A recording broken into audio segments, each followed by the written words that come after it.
Hey, what's up, everybody? It's Jeffrey Lyles. You're rocking with Lyles. Figure Files by way of Lyles Movie Files. So, we caught the Spider Man No Way Home trailer. Not shocking. It was exciting. It was amazing. Got to see Spider Man, Doctor Strange doing the one more day MCU take. I can't wait for this movie. I'm really excited about it. Hasbro knows how to take advantage of these big moments. We've seen this with so many films. And while I was determined not to get sucked down the rabbit hole that is Marvel Legends, MCU figures, I was largely sticking to Hot Toys for that. I know that's a much cheaper alternative, but I figured if I'm going to have a definitive take on my second favorite movie franchise next to Star Wars, I wanted to have the top quality versions of them. And when Hasbro first started doing these movie figures, the likenesses to the actors were kind of dodgy. So I was like, I'm good. But then they started getting better. And then I started getting a little bit, well, maybe just this one. And maybe this one too. And as you know, the second we start making those, well, I'll just try a few. It's like potato chips. You can't just have one. And you can't just have one really well done MCU Marvel Legends figure. Because then it's like, well, if I got a movie Thor, I need to have a movie Captain America. And I can't not have a Marvel Iron Man. And it's just it all goes downhill. I blame Black Panther because I was getting Dora Milaje because I needed an army of them. And then the Black Panther figures are really cool. And it was like, well, I just have Black Panther. I should have the rest of the guys. And it was a bad decision financially. But I'm loving my MCU Marvel Legends collection. So anyway, let's take a look at this No Way Home line of figures because it features some pretty cool guys, some new updates to Spider-Man, Doctor Strange, and a few other welcome surprises, including an amazing looking Build-A-Figure that I had no idea was even on Hasbro's radar, but I'm so glad we got him. So let's take a look at this first one.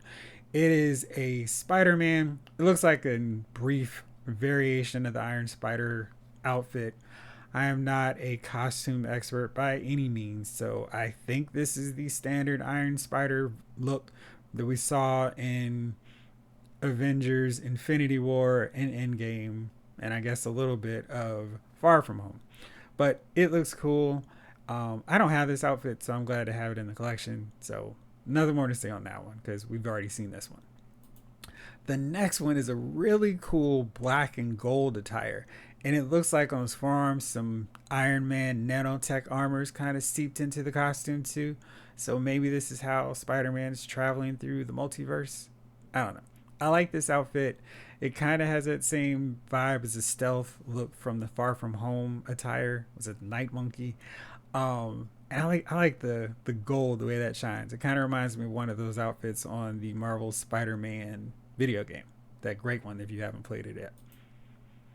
Next up, we needed a version, an updated version of Doctor Strange. He's going to be heavily featured in the film, so of course it makes sense to get him. I like that hand sculpt that has him actually clutching the eye of Agamotto.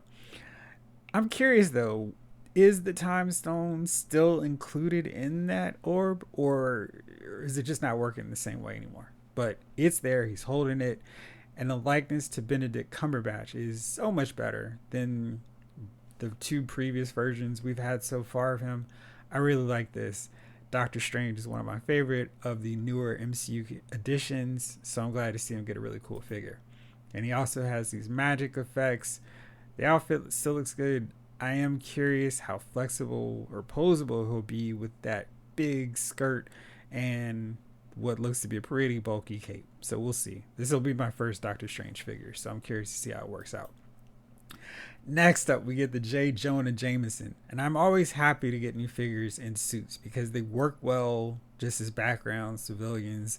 And we get this take for more of a mayor, J. Jonah, J. Jolly Jameson.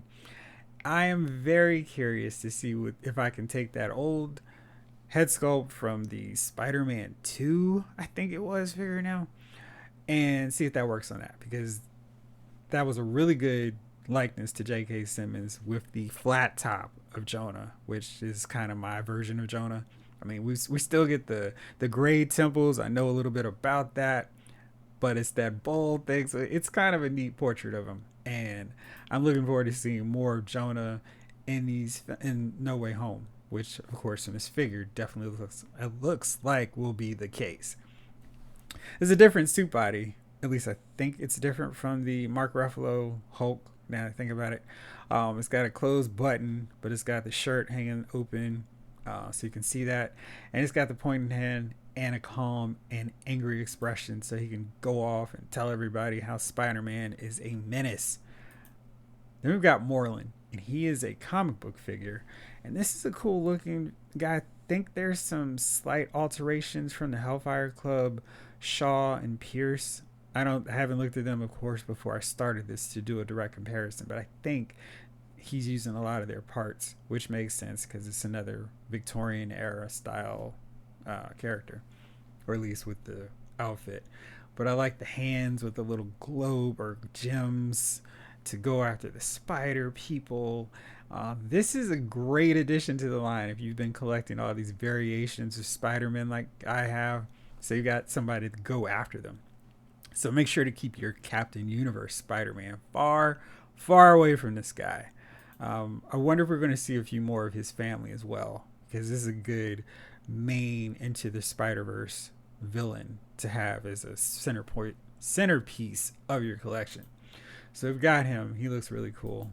Next up is Shriek from the Maximum Carnage series. I like that this wave is covering multiple versions of the Spider-Man mythos. So we've got a newer villain, then we've got a 90s villain, and the Hasbro team said that Shriek is going to be the new featured base body for female figures. This is so exciting because if you note, and if you read any of my reviews on LylesMovieFiles.com, you know one of my biggest complaints is the female figures do not have that bicep swivel. So it means when you want to do a little posing, it's a little bit harder. You have to just kind of deal with that one arm kind of movement. There have been some exceptions like the Warbird, Miss Marvel, and Rogue figures, but that is definitely an exception. Now it's going to be the norm. You also note that she's got double jointed elbows too, so it's like everything that I've been whining about with these female figures. So Shriek is going to be the new base body. She's smaller than some of the other figures.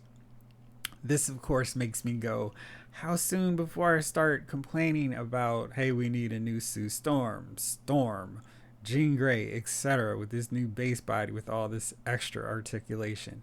I think maybe I won't complain so much if I can get a X Factor second version, or I guess third version, because the second version would be Jean without the skull cap covering. And then she has that open hair with the green and yellow. I want the red and yellow. Maybe I can get her with that to go along with the blue and white X Factor Cyclops we've got. By the way, Hasbro, if you want to also finish off that wave, that team with a brown and yellow beast and an Iceman with a better head sculpt and that big power limiter restrainer belt, that would be awesome. Thank you. So next up we get a Miles Morales. This is based off of his Gamerverse outfit. This figure looks cool. I don't think I can have too many cool looking Miles Morales figures, so I'm going to pick this one up even though I'm not really into the Gamerverse line. This figure looks cool. I just like the way that red pops on the outfit and just the sleekness while still looking like a sort of tech realistic version of that outfit from the video game. Again, definitely worth playing. Those are so much fun, and I hope any other Marvel games really feel like that. Now to the Build-A-Figure. Armadillo. I mean, this guy is huge and massive, but in what world did we really think we were ever going to get to the point where we could get Armadillo as a Build-A-Figure? This is nuts. This guy is huge. He's going to be massive on the shelf, and you just have him punch around Spider-Man, or more specifically, get punched out by Spider-Man. You know, sizing up and maybe getting into some big button head moments with Rhino. I really like this. I love the look of this dude and how massive he is. It's really cool. And just, I love all the detail from the shoulder pads, the head sculpt. And he doesn't look like, oh, they just figured out a way to piece some, random pieces they already had together. It looks like they did a lot of all new sculpting for this guy. So really looking forward to adding him to the collection. And of course, I need to start figuring out another way to display my 2 Spider-Man shells. At this rate, I'm going to need a third one very soon. Now these guys will be up for pre-order at 1 o'clock. As I am recording this right now, it's 12:53, so you still have some time, assuming I upload this immediately after I finish talking. But I don't know if this is going to be like a really hard to track down wave. If you see Shriek, she has the bulk of the Build-A-Figure Armadillo. She's got the torso in the back and all the connector points for the arms and the legs. And the Spider-Man in the Iron Spider version outfit, he doesn't have a Build-A-Figure piece, so you don't have to get him if you don't want to, which is cool because, you know, it's nice that we have that option. I think if there was any one figure that I would care not to have, it would be that one, because I do need a Doctor Strange, and the Miles Morales looks cool, and yeah, it'll help sell him. So yeah, looking forward to these guys. And I don't know when this is coming because it's set for August pre-orders, so I don't know if we'll get this line out by December, which would be cool because No Way Home comes out in December. We'll see. All right. And then Walmart also gets a special exclusive Spider-Man in that Far From Home black and red outfit, unmasked Tom Holland portrait. Looks good. It seems a little serious for Tom Holland's Peter Parker, but we get it. And definitely an improvement on some of the other ones that we've seen from him, which didn't quite match up. I think this one looks really good. Really nice job on that hair sculpt. And even though he's looking very serious, I guess this would be like his rooftop look after he finishes dealing with Mysterio. But really cool. And you can get this exclusively at Walmart. Walmart has been kind of shaky with some exclusives, but I think in general they've been a lot better with the Marvel Legends, where you can find them, you don't have to go resorting to eBay. Hopefully that remains the case with this guy for everybody interested. Next up, we got the Eternals Deluxe figure of Crow. I have very little knowledge of the Eternals, but this Crow figure looks cool. He's got some separate arms that you can swap out to give him a little bit more added menace. But this guy looks cool, and I'm not quite sure if he is a standalone villain or a army builder. If that's the case, I would love for him to hit some clearance prices so I can get a bunch of these guys. As is, I'm going to get him anyway. Hasbro also showed the Eternals wave with the Build-A-Figure Gilgamesh. I figure you've all have long since seen those. I'm not so excited about those figures just because the designs are so uniform. They really look like a team, which is kind of interesting because we have not seen the teams in the Marvel Cinematic Universe who would more likely have team attires. See X-Men, see Fantastic Four. So the Eternals are going to be the first uniform squad. I guess the Guardians had some basic kind of team look at the end of the first film, but then they all kind of went back to we're doing our own thing with our dress code. So, but that was one thing. If I complain about anything about those movies, that I really like the comic versions, the DNA outfits where everybody was in that really cool blue and red attire, and they all just wore kind of different versions of that. I wish we'd seen more of that in the films, but that's my biggest complaint about those films. Not that you care. Let's go on with more toys. So yeah, there's another look at Crow. Still looks cool. I hope he stands okay. I'm a little bit worried about those feet and ankles. If he is able to stand without any problems, he's going to be great. But if he is loose at the ankles, I see him being a massive shelf toppler, and that would be no good. But he's a really cool looking villain. I like the way all those colors show out. The green and the purple and the yellow and the gold. It looks cool. So I'm definitely going to get at least one. Alright, so Hasbro has been teasing Excalibur forever. And we've seen the sword. We saw the back of Megan. And now finally we get to see what their thought was and their execution for Excalibur. Because it was not at all what we thought. But first up we get Captain Britain. This is the definitive version of Captain Britain as far as I'm concerned. I do kind of like that red attire from his team up with Spider-Man when they first encountered Arcade, but this is Captain Britain to me. So of course, that means this version of the dear Captain is kind of irrelevant now. But I do like this figure. I like all that sheen on the outfit.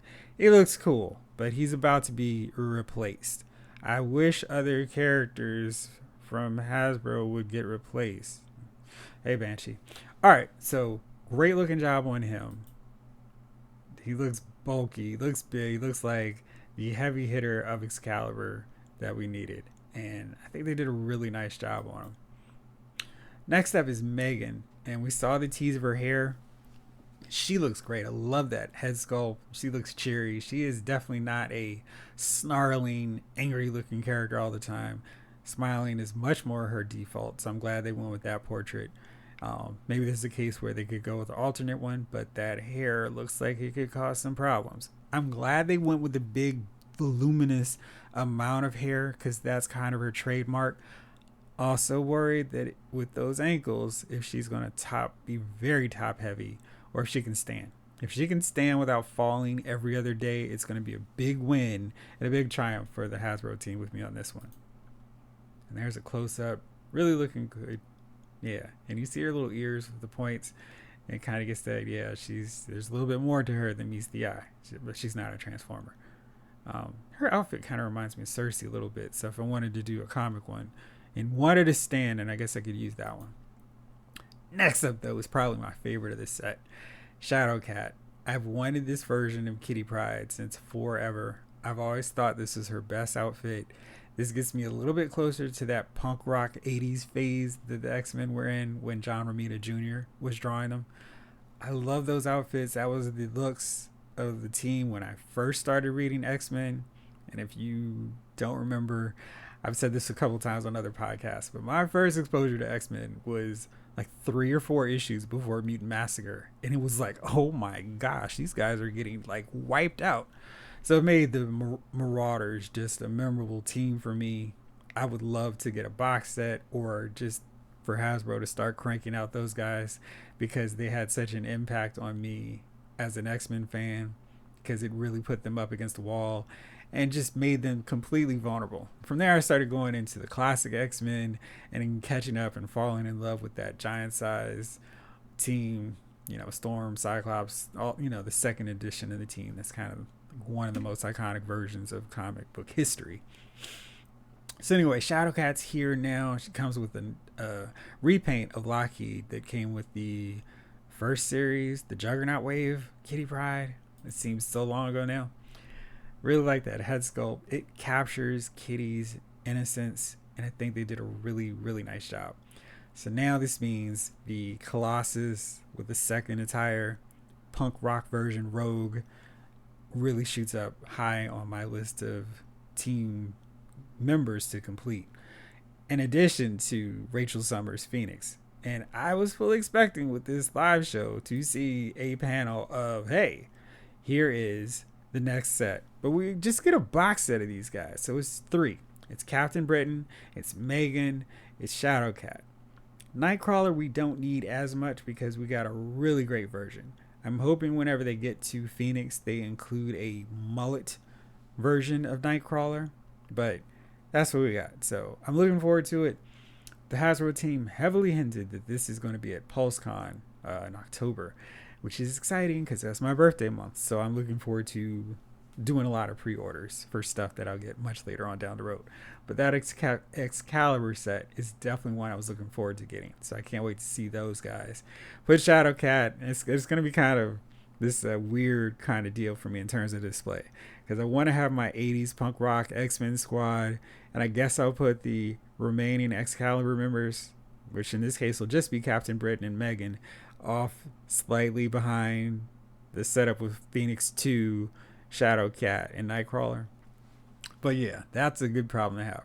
So I jumped the gun a little bit on my slideshow, but yeah, one of the big exciting reveals yesterday was an army builder set, but not just the typical army builder because they're giving us a 2-pack of SHIELD agents.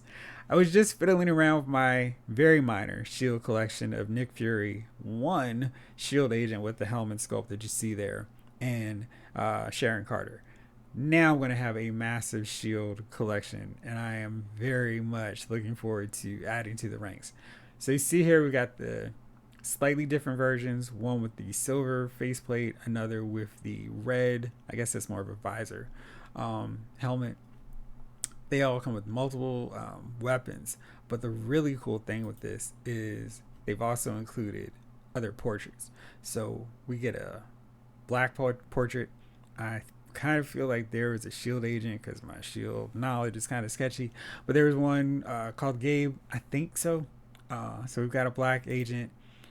I think this guy's a Latino portrait. I think. And then we also have an Asian head sculpt. So we get to diversify shield, and we get to add 3 guys. So the trick is this set comes with 2 figures, right? So we've seen 5 different portraits already, which is great because, yeah, we can mix up a whole bunch of things. If we want to get creative, we can start painting on, slapping on a little facial hair to these guys, mixing them up a bit, maybe making a GW bridge, putting some temples on this guy here. So there are lots of fun options. I think this will be cool. This is what we're getting. So you see they've got all these weapons. There's 2, 4, 6 different assortments of guns. There's looks like 2 that are the same. Different hand sculpts, which will be very helpful with posing and making everybody look different, which is very cool. And then a whole bunch of these silver and red visor shield agents. So Nick Fury's about to have a lot of people to boss around very soon, and I can't wait to see how wild people go with these armies. I'm always impressed seeing how far people go with their army building. I think I'm at 10 Hydra soldiers now. I'm kind of like, I want more AIM guys, but they're not available anymore on HasbroPulse.com. Hopefully they'll restock them, but I know this is going to be one I am going to get at least 3 or 4 just so I can have a decent army, and of course have enough so I can have all these alternate portraits of the shield agents. So very, very cool setup, and bravo to Hasbro for setting that up. They weren't done with the army builders though. They teased this, and we're getting Squirrels. And Squirrels are, of course, a long-time legacy villain act in the Marvel Universe. They've been longtime foes of the Fantastic Four, then started infiltrating everything. They started messing around with the Avengers. Then they got embroiled with the Kree, and then the Avengers got involved in that too. So these guys are legit legacy villains in the Marvel Universe. We've only had Super Skrull up to this point, but now we can go nuts. And if they're that same $14 price point, which probably means they may be $17 with the price hike, that's still okay because these guys look cool, and yeah, they've got some good weapons.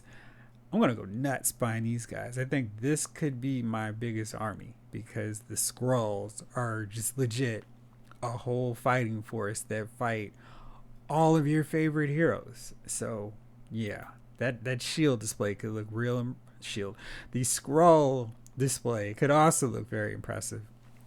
They've got 2 different guns, and I think they'll make a good army or villain squad for all those random sci-fi guns we've gotten over the years with Marvel Legends. Yeah, this looks cool. I like the 2 different head sculpts, and yeah, I'm looking forward to building these guys. I think that's going to be a fun army to set up. I think 10 is a good minimum, but maybe 20 is even better. We'll see. All right, so I've got my man Galactus back up here with me one more time, and that's because Hasbro, we did a great job, guys. Give yourselves a big round of applause.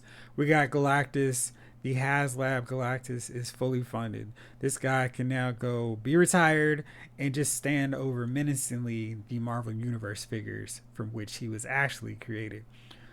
Now I'm going to have a better scale version of Galactus for my 6-inch Marvel Legend figures. We also hit the tier for Frankie Ray Nova, so she's done. And before I even started recording, 17,000 backers were also raised, so we got Silver Surfer as well. It's like we still got 4 more days, and it's like, hey, it's time for that tier 3 reveal of some awesome new figure. But I think that's probably going to be it. I wish we could have gotten one more. You see that cool base that he's on. He goes surfing. That was the one thing with that Walgreens exclusive. He couldn't do any surfing deal because there was no stand included for him. So we get that now, so he can hover above everybody. And even better, you can put him in the hand of Galactus, so he can sit on that base and still look super small, which is great. I really need to rethink my whole display in terms of how I'm going to showcase him and where I'm going to do with Silver Surfer. That's why it's cool, I guess, to have multiple Silver Surfers, because I can have this one with Galactus, the original Walgreens one with the Defenders, and it still works out just fine. So that's pretty exciting. I thought we may get to Frankie Ray Nova because it seemed a little dicey. Then all of a sudden, as the days started getting closer to the end, that momentum picked up, and Silver Surfer took basically no time. Like, as soon as we hit Nova, it seemed it was just like, oh, we got 30 more people to get to Silver Surfer, and we hit that threshold really quickly. So that was exciting. And yeah, so we got a fully funded Galactus with both revealed figures shown. So maybe there's still time for Hasbro to show something off, but lots of cool stuff. Got the Excalibur 3-pack box set, so Nightcrawler won't be alone without the rest of his Britain-based squad. We've also got some super army builders with the Squirrels, SHIELD. I assume that the Kree have to be next up.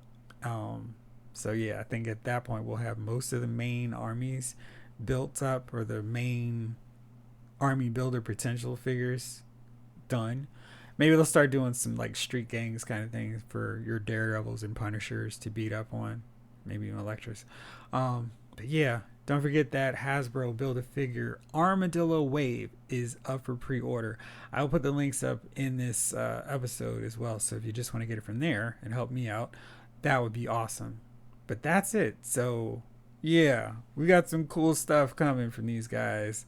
Hasbro continues to do it up, and just when I think there's nothing that they could show off in another live stream that's going to get me excited, they find like 20 more things to get me like super hyped up. So I'm ready to see what they've got in store for us with PulseCon. I guess we'll probably get another live stream before then, and they'll have some more stuff that I was not expecting, and go, okay, time to put that on the pre-order radar too.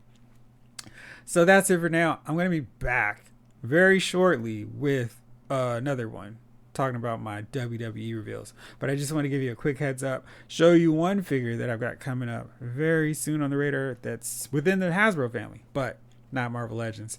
It's that heavy artillery roadblock that I cannot wait to open, because this guy is absolutely the iconic version of G.I. Joe's heavy machine gunner. So yeah, looks cool. Looking forward to it. Galactus, looking forward to your retirement, good buddy. Banshee, hoping maybe one day you can join these updated figures and we can send you off to the great toy bin in the sky. For now, that's all. Thank you so much for watching. Hope you enjoyed it. And check me out on Laos Movie Files for the latest Marvel Legends, WWE, etc. figure reviews. For now, that's it. This episode of Laos Movie Files, aka Laos Figure Files in this case, has been filed.